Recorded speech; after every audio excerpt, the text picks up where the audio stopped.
呢一日，位於大圍嘅愛國教育支援中心迎嚟一班師生參觀香港航天科普教育基地。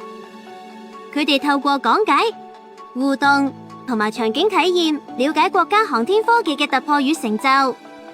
原來當日仲係窗外是藍星中國航天科普教育計劃嘅啟動禮。香港再出發大聯盟舉辦國家航天事業有關嘅活動，我哋有3個主要目的：科普、愛國主義教育、周圍規劃。航天事業、航空事業都係系統性嘅事。我哋國家而家有咗航天航空事業嘅科技，但係我哋好需要金融，包括融資、投資、保險、法律等等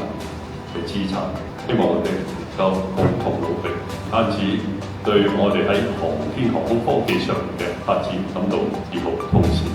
希望喺香港能夠發揮我國嘅獨特嘅作用。窗外是藍星不僅是一部記錄太空壯美風光的紀錄片，更是一堂沉浸式的航天科普課，一場沉浸式的愛國教育課。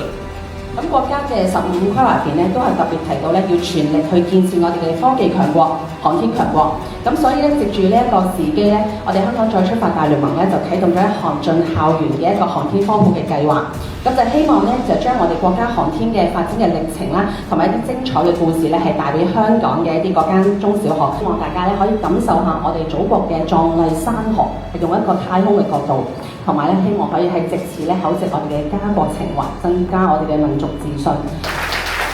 中國航天加油！